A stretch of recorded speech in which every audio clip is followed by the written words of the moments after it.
이번 분석을 시작하기 앞서 투자 판단의 최종 책임은 투자자 본인에게 있다는 점을 명확히 말씀드립니다. 저희는 단순 참고용 정보나 분석을 제공할 뿐 특정 종목이나 섹터에 대해 매수나 매도를 절대 추천하는 것이 아닙니다. 오늘 저희가 함께 아주 깊이 파헤쳐 볼 주제는 바로 사모신용, 영어로는 프라이빗 크레딧 시장입니다. 네, 최근에 정말 뜨거운 시장이죠. 맞아요. 사실 뭐 몇 년 전만 해도 기관 투자자들이나 정말 아는 사람들만 아는 그런 시장이었는데 이게 어느새 보니까 규모가 2천조 원이 훌쩍 넘는 정말 거대한 시장으로 성장했더라고요. 그렇죠. 이제는 뭐 미국 경제의 숨은 생명선이다. 이런 말까지 나오니까요. 네, 그래서 저희는 오늘 블룸버그 앵커 출신이자 현재 아이캐피털의 수석 투자 전략가인 손알리 바삭 이분의 심층 분석 자료를 바탕으로 한번 이야기를 풀어가 보려고 합니다. 이 시장이 도대체 어떻게, 왜 이렇게까지 컸는지. 그리고 그 화려한 성장 뒤에 숨겨진 위험은 없는지. 맞습니다. 그리고 만약에 우리 청취자분들께서 여기에 관심을 갖고 있다면 투자자로서 뭘 알아야 하는지 아주 속속들이 들여다보겠습니다. 네, 좋습니다. 특히 제가 자료를 읽으면서 가장 흥미로웠던 지점은요. 은행 같은 전통 금융 시스템이 위기 때마다 약간 멈칫하잖아요. 네, 항상 그랬죠. 그럴 때마다 이 사모신용 시장이 꼭 구원투수처럼 등판했다는 점이었어요. 어떻게 그게 가능했는지, 그리고 사실 이게 돈이 한 번 들어가면 빼기 어려운 비유동 자산의 대표 주자인데 맞아요. 그게 가장 큰 리스크로 꼽히죠. 네, 바로 그 리스크는 과연 어떻게 관리되고 있는 건지 이 독특한 구조를 이해하는 게 이번 분석의 핵심이 될 것 같습니다. 아주 중요한 포인트입니다. 자, 그럼 바로 본론으로 들어가 보죠. 모든 것의 시작은 2008년 글로벌 금융위기였다고 하는데 사실 좀 이상하잖아요. 위기가 터지면 보통 돈줄이 마르는 게 상식인데 어떻게 금융위기가 오히려 이 시장을 키운 기회가 됐다는 건가요? 바로 그 지점이 모든 이야기의 출발점입니다. 2008년에 리먼 브라더스가 파산하면서 전 세계 금융 시스템이 거의 무너질 뻔했지 않습니까? 네, 정말 끔찍했죠. 그 이후에 이제 각국 정부와 중앙은행이 정신을 차리고 은행들을 향해서 어마어마한 규제를 쏟아냈습니다. 대표적인 게 바로 많이들 들어보셨을 도드-프랭크법이나 바젤 3 같은 것들이죠. 아, 네네. 이름은 들어봤네요. 워낙 복잡해서 뭐 자세히는 모르지만 핵심은 그거 아닌가요? 은행들이 함부로 위험한 투자를 못하게 그냥 꽁꽁 묶어놓은 법안들. 정확합니다. 아주 쉽게 풀어서 말씀드리면 앞으로 은행 너희들 대출 하나 해주려면 자기 돈을 예전보다 훨씬 많이 쌓아두고 조금이라도 위험해 보이는 대출은 아예 취급하지 마 라고 정부가 그냥 못을 박아버린 겁니다. 아하. 특히 이제 기업 인수합병, M&A에 돈을 빌려주는 레버리지 대출 같은 고위험 고수익 사업에서 은행들이 대거 철수할 수밖에 없었죠. 바로 여기서 신용 공백, 크레딧 갭이 생긴 겁니다. 신용 공백이요? 네, 돈이 꼭 필요한 기업은 있는데 정작 전통적인 공급자인 은행은 규제 때문에 대출을 해줄 수가 없는 상황. 바로 그겁니다. 아하. 그러니까 은행이라는 그 공식적인 대출 창구가 사실상 닫혀버리니까 그 빈틈을 누군가는 채워야만 하는 상황이 온 거군요. 바로 그겁니다. 그 빈틈을 아주 영리하게 파고든 플레이어들이 바로 아폴로, 블랙스톤 같은 거대 사모펀드 운용사들이었습니다. 아, 익숙한 이름들이네요. 네, 이들이 상대적으로 규제가 덜한 영역에서 은행의 역할을 그대로 가져온 거죠. 이걸 자료에서는 규제 차익 거래라는 조금 어려운 말로 표현하는데요. 규제 차익 거래. 결국 무슨 뜻이냐면 예전에는 은행이라는 아주 투명한 시스템 안에서 국가의 감독을 받던 그 리스크가 지금은 훨씬 덜 투명하고 감독도 덜 받는 그림자 금융시장으로 그냥 주소지를 옮겼다 이겁니다. 와, 표현이 재밌네요. 위험의 주소지가 바뀐 셈이다. 그런데 이런 역할이 평시가 아니라 위기 상황에서 더 빛을 발했다는 점이 정말 흥미로워요. 예를 들면 코로나19 팬데믹이나 작년에 실리콘밸리 은행, SVB가 파산했을 때 같은 그런 때 말이죠. 네, 그야말로 진가를 발휘했죠. 팬데믹 초기에 전 세계 금융시장이 완전히 얼어붙었을 때를 한번 떠올려 보세요. 네, 기억나죠. 전통은행 시스템은 자료의 표현을 그대로 빌리자면 말 그대로 정지, frozen up 상태였습니다. 불확실성이 너무 크니까 아무도 돈을 빌려주려고 하지 않았죠. 그런데 바로 그때 사모신용 운용사들은 훨씬 빠르게 움직여서 시장의 유동성을 공급했습니다. 아니, 어떻게 그게 가능했던 거죠? 은행보다 규모도 훨씬 작을 텐데요. 그게 바로 구조적인 차이 때문입니다. 은행이 주도하는 신디케이트론 같은 공모시장 대출은요, 수십 개의 은행이 함께 컨소시엄을 이루어서 참여하기 때문에 의사결정 과정이 아주 복잡하고 느립니다. 아, 그쵸. 서류도 많고 회의도 많이 해야 하고. 맞습니다. 하지만 사모대출은 기본적으로 돈을 빌리는 기업과 운용사가 1대1로 만나는 양자관계, bilateral relationship이 기본이에요. 서류 작업도 훨씬 간단하고 심지어 자료에 따르면 서로를 신뢰하는 사람들 간의 전화통화 몇 번으로 수천억 원의 대출이 결정되기도 합니다. 전화통화 몇 번으로요? 네. 위기 상황에서는 이 속도의 차이가 기업의 생사를 가르는 거죠. 와, 정말 그렇겠네요. 2023년에 있었던 미국 지역은행 위기 때는 그 역할이 더 극적이었던 것 같아요. 맞습니다.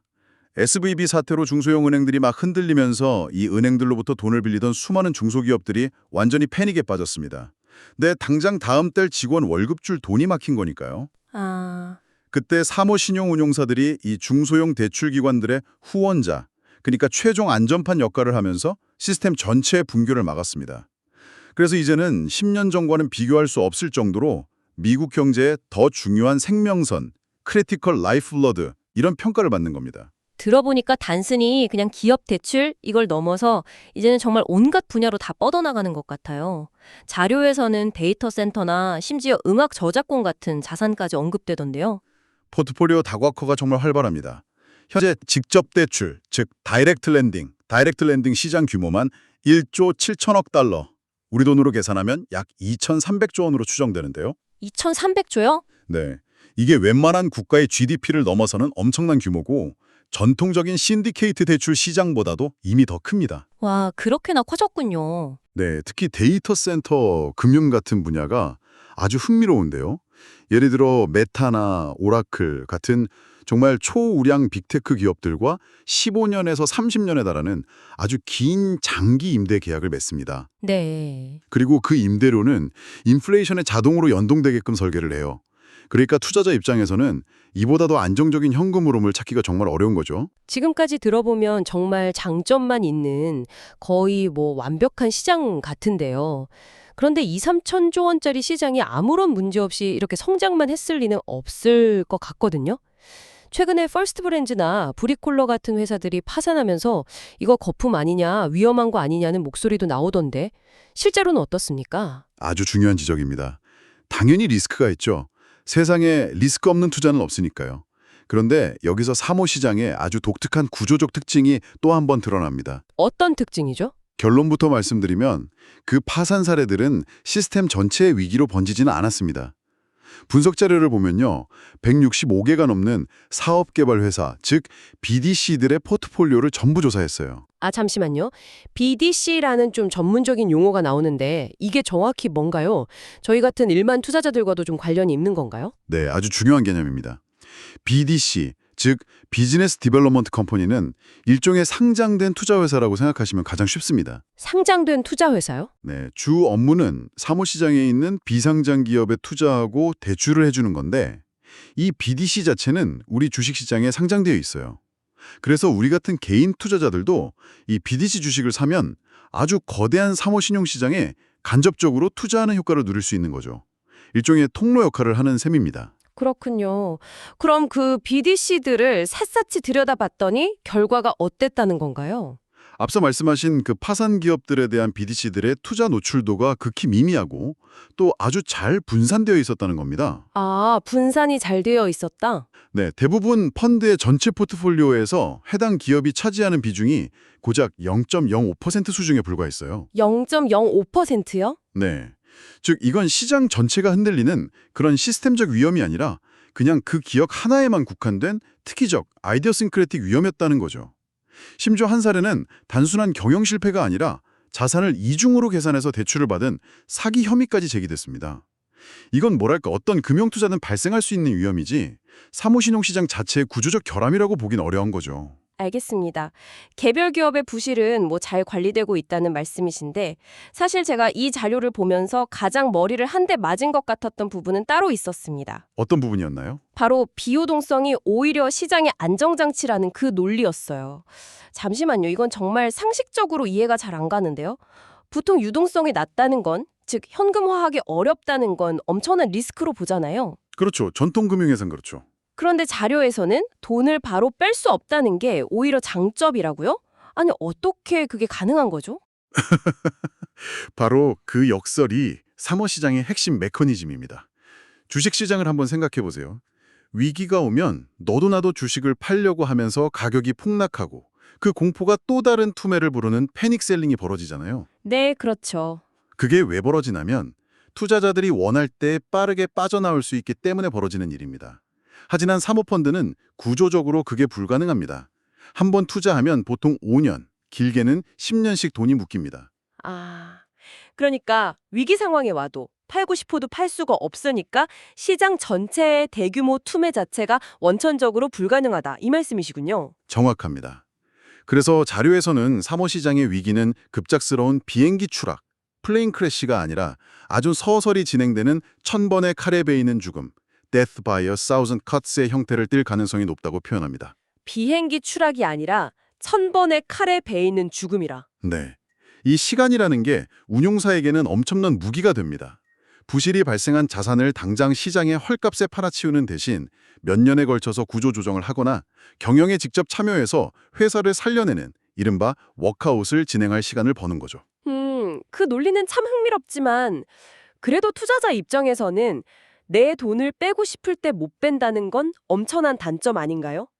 실제로 블랙스톤의 유명한 부동산 펀드인 비알리 IT 사례도 결국엔 투자자들의 환매 요구가 빗발치니까 그걸 그냥 막아버린 거잖아요. 이게 정말 의도한 대로 작동한 건강한 시스템이라고 볼 수 있을까요? 아주 날카로운 질문입니다. 투자자 개개인의 입장에서는 분명 고통스러운 경험일 수 있습니다. 그건 명백한 사실이죠. 하지만 시스템 전체의 관점에서 보면 그 환매 제한 조치가 있었기 때문에 블랙스톤이 보유한 수많은 우량 부동산 자산들을 헐값에 급하게 처분하지 않을 수 있었고 결과적으로 펀드 전체의 가치를 지킬 수 있었습니다. 아, 만약 주식처럼 환매 요구를 전부 다 받아줬다면 펀드는 아마 붕괴했을 겁니다. 즉, 개인들의 비이성적인 행동 편향, 비헤비얼 바이어스에 따른 패닉이 시스템 전체를 무너뜨리는 것을 구조적으로 막은 그야말로 시스템이 의도한 대로 작동한 대표적인 사례라고 분석하는 겁니다. 그렇군요. 시스템의 안정을 위한 일종의 불가피한 장치라는 그런 시각이군요. 그렇다면 실제 신용 건전성 지표는 어떻습니까? 일강에서는 이런 우려도 있더라고요. 기업들이 현금 이자를 못 내니까 그 이자를 다시 원금에 더하는 방식, 이른바 PIK, 페이먼트 인 카인드 대출이 늘어나고 있어서 사실상 부실을 그냥 숨기고 있는 것 아니냐. 네, 그 부분도 시장의 우려와 실제 데이터 사이에는 약간의 차이가 있었습니다. 금융자문사인 하울리하 로키의 데이터를 보면요. PIK 이자가 전체 이자 수입에서 차지하는 비율은 최근 몇 년간 유의미한 증가 없이 아주 안정적으로 유지되고 있습니다. 아, 늘어나는 게 아니고요. 네, 그리고 또 연체율을 의미하는 비발생 투자, Non-accrual investments 비율 역시 눈에 띄는 증가세 없이 자료의 표현을 그대로 빌리면 거기엔 아무것도 없다, nothing there, 고 보고될 정도였습니다. 아무것도 없다라고요. 네, 그만큼 미미하다는 뜻이죠. 물론 이게 미래에도 그럴 것이라고 장담할 수는 없지만 적어도 현재까지 공개된 데이터상으로는 신용 건전성이 잘 관리되고 있다는 신호로 볼 수 있습니다. 좋습니다. 시장의 성장 배경과 좀 독특한 리스크 관리 방식까지는 이제 이해가 됐습니다. 그럼 이제 가장 중요한 우리 투자자의 관점으로 넘어가 보죠.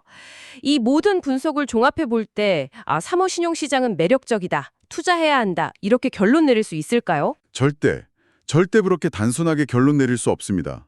바로 여기서 이 시장의 가장 본질적인 위험이 드러나는데요. 본질적인 위험이요? 네, 사모시장의 핵심 위험은 주식시장처럼 시장 전체가 오르내리는 변동성, 볼러틸리티가 아니라 분산도, 디스퍼전입니다. 분산도라면 성과의 격차를 의미하는 건가요? 맞습니다.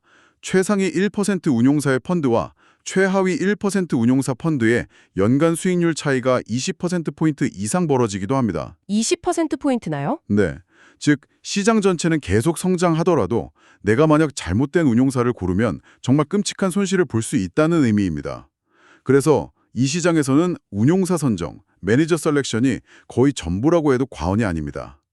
우리가 듣는 그 두 자릿수 수익률이라는 건 최고의 운용사를 골라냈을 때만 가능한 이야기입니다. 그렇다면 이건 뭐 자연스럽게 자금력과 네트워크를 갖춘 블랙스톤, RS, KKR, 아폴로 같은 그런 거대 운용사들이 시장을 독식하는 구조가 될 수밖에 없겠네요. 그럴 수밖에 없는 구조입니다. 이들 대형 운용사들은요. 50억 달러, 우리 돈으로 7조 원에 육박하는 대규모 대출을 은행단 없이 혼자서 단독으로 처리할 수 있는 역량이 있습니다. 와, 혼자서 7조를. 네. 그러니 가장 우량하고 좋은 조건의 투자 기회는 당연히 이들에게 먼저 돌아가겠죠. 하지만 더 중요한 차별점은 위기 시의 워크아웃 능력입니다. 아까 말씀하신 그 워크아웃이요. 네. 앞서 말했듯 부실이 탁 터졌을 때 수많은 채권단의 복잡한 이해관계를 조율해야 하는 신디케이트론과 달리 이들은 소수의 의사결정권자들이 전화 한 통으로 문제를 해결합니다. 이미 여러 번의 신용 사이클을 겪어본 베테랑들이 즐비하기 때문에 망가진 자산을 회수하고 다시 살려내는 그 능력이 다른 운용사들과는 비교가 안 되는 거죠. 규모가 곧 리스크 회복력, 리스크 리커버리 파워가 되는 셈입니다. 하지만 반대로 시장이 이렇게 커지고 돈이 막 몰리니까 경험도 없이 그냥 뛰어드는 운용사들도 많아졌다는 비판도 있더군요. 자료에서는 이들을 되게 재밌게 관광객이라고 표현하던데 이들이 시장에 물어 흐르는 것 아닌가요? 매우 중요한 지적입니다. 돈 냄새를 맡고 몰려드는 거죠. 시장이 뜨거울 때 이전에는 전혀 관련 없던 부동산 전문 펀드가 갑자기 사모 신용 펀드를 출시하는 그런 웃지 못할 일도 실제로 있었습니다. 하하, 정말이요. 네, 이런 관광객들은 어떻게든 빨리 돈을 투자해야 한다는 압박감에 시달립니다. 투자자들에게서 모집한 자금을 반드시 사용해야 한다는 그 압박은 결국 투자 기준을 낮추는 엄성한 행동으로 이어지기 마련이죠. 위험하네요. 네, 특히 2008년 같은 진짜 하락장을 겪어보지 못한 운용사들은 경기 침체가 본격화되면 심각한 손실을 낼 가능성이 아주 높습니다. 따라서 지금처럼 돈이 몰릴 때일수록 오히려 과거 어려운 시기에 투자를 자제하고 현금을 쌓아두었던 그런 신중한 운용사를 골라내는 해안이 더욱 중요해지는 시점입니다. 최근에는 우리 같은 개인 투자자들의 접근성도 굉장히 좋아지고 있다고 들었습니다. 예전에는 정말 상상도 못할 시장이었잖아요. 네, 시장의 민주화가 아주 빠르게 진행되고 있습니다. 과거에는 정말 수십억 원은 있어야 명함이라도 내밀 수 있었지만 지금은 최소 투자 금액이 2만 5천 달러, 우리 돈으로 약 3,500만 원 수준까지 낮아진 상품도 나오고 있습니다. 와, 많이 낮아졌네요. 네. 그리고 투명성 측면에서도 과거에는 상상할 수 없었던 월별 보고를 제공하는 펀드도 늘고 있고요. 하지만 꼭 명심해야 할 점이 있습니다. 이렇게 개인들에게 열리는 상품이 과연 최상위 운용사의 대표 펀드일까? 아닐 가능성이 높다는 거죠. 자료에서는 이런 상품을 3등급 상품일 수 있다고 경고합니다. 3등급 상품이요? 네. 또한 보유자산의 가치를 평가하는 공정가치 평가는 여전히 운용사가 알아서 매기는 수치에 의존해야 하는 정보 비대칭성의 한계도 분명히 존재하고요. 오늘 정말 깊이 있는 이야기들을 나눴네요. 종합해보면 이 사모신용 시장은 규제의 빈틈에서 태어나서 위기를 자양분 삼아 성장했고 이제는 금융 시스템에서 빼놓을 수 없는 영구적인 일부가 되었다. 이렇게 정리할 수 있겠습니다. 네, 정확한 요약입니다. 하지만 투자자 입장에서는 이 시장에 참여하기 전에 반드시 명심해야 할 몇 가지 전략적 원칙들이 있어 보입니다. 그렇습니다.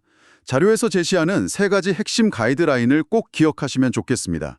첫째, 어설픈 관광객은 피하고 규모와 경험, 위기관리 능력을 모두 갖춘 최상위 운용사에 집중하라는 겁니다. 분산도가 핵심 리스크인 시장이니까요. 네, 운용사 선정이 전부다. 맞습니다. 둘째, 내 돈이 장기간 묶이는 그 비유동성 리스크를 감당할 수 있도록 포트폴리오 다른 한편에는 현금처럼 즉시 쓸 수 있는 유동성 자산을 충분히 확보하는 유동성 바벨 전략을 구사해야 합니다. 아, 균형을 맞추라는 거군요. 네. 그리고 마지막 셋째, 위기가 왔을 때 오히려 기회를 잡으라는 겁니다. 유동성 압박을 받는 다른 펀드들이 좋은 자산을 헐값에 내놓는 경우가 생기는데 이걸 할인된 가격에 사들일 수 있는 세컨더리즈 시장을 활용하는 전략도 고려해 볼 만합니다. 마지막으로 이런 생각을 한번 해보면 어떨까요? 자료의 말미야에 이 사모 자산이 머지않아 개인 퇴직연금인 410K, 편입될 가능성이 있다는 언급이 나옵니다. 네, 저도 그 부분이 아주 흥미로웠습니다. 만약 그렇게 된다면 뱅가드나 찰스 슈왑 같은 거대한 퇴직연금 플랫폼들이 일종의 문제기, 즉 게이트키퍼 역할을 하게 될 겁니다. 수많은 개인 투자자들을 보호하기 위해서 가장 안전하고 검증된 최고 등급 탑티어 퀄리티의 운용사 상품만 골라서 제공하겠죠. 그렇죠. 아무거나 담을 수는 없으니까요. 그렇다면 역설적으로 퇴직연금을 통한 이 시장의 민주화가 오히려 개인들에게는 더 양질의 상품을 접할 기회를 주면서 동시에 소수의 초대형 운용사들에게는 지금보다 훨씬 더 막강한 힘을 실어주는 부익부 빈익빈 현상을 심화시키는 결과를 낳게 되지는 않을까요? 앞으로 시장이 어떻게 변해갈지 지켜볼 만한 아주 흥미로운 관전 포인트인 것 같습니다. 다시 한번 말씀드리지만 투자 판단의 최종 책임은 투자자 본인에게 있다는 점을 명확히 말씀드립니다. 저희는 단순 참고용 정보나 분석을 제공할 뿐 특정 종목이나 섹터에 대해 매수나 매도를 절대 추천하는 것이 아닙니다. 항상 여러분의 성공 투자를 기원합니다. 내용이 좋으셨다면 구독, 좋아요 부탁합니다.